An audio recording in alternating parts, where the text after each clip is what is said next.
ഇനി നമ്മൾ ഇത് സ്പീഡ് മോഡിലേക്ക് ഇടുന്നു.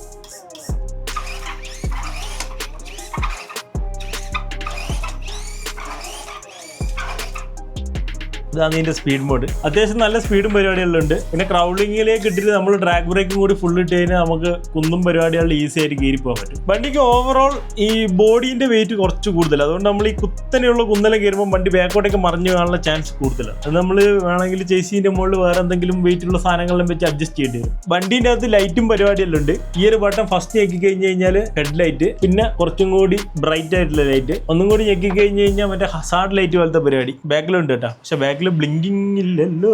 ഓക്കെ. പിന്നെ ഒന്നും കൂടി നിൽക്കുകയാണെങ്കിൽ ഫുൾ ആയിട്ട് ഓഫ് ആവും. നമ്മൾ വണ്ടി തിരിക്കുന്നതിന് കണക്കായിട്ട് ഇൻഡിക്കേറ്റർ എത്തും. ആക്ച്വലി ബാക്കിൽ ഇൻഡിക്കേറ്റർ ഇല്ല കേട്ടോ, ഫ്രണ്ടിൽ മാത്രമേ ഉള്ളൂ. അന്ത് പരിപാടിയാണ് ബാക്കിലായിരിക്കില്ലേ കാണണ്ടേ? ഓക്കെ. ബാക്കിൽ ഇൻഡിക്കേറ്റർ ഇല്ല. പിന്നെ ഒന്നും കൂടി നമ്മൾ വെക്കുകയാണെങ്കിൽ ഓഫ്, ഒന്നുമില്ല.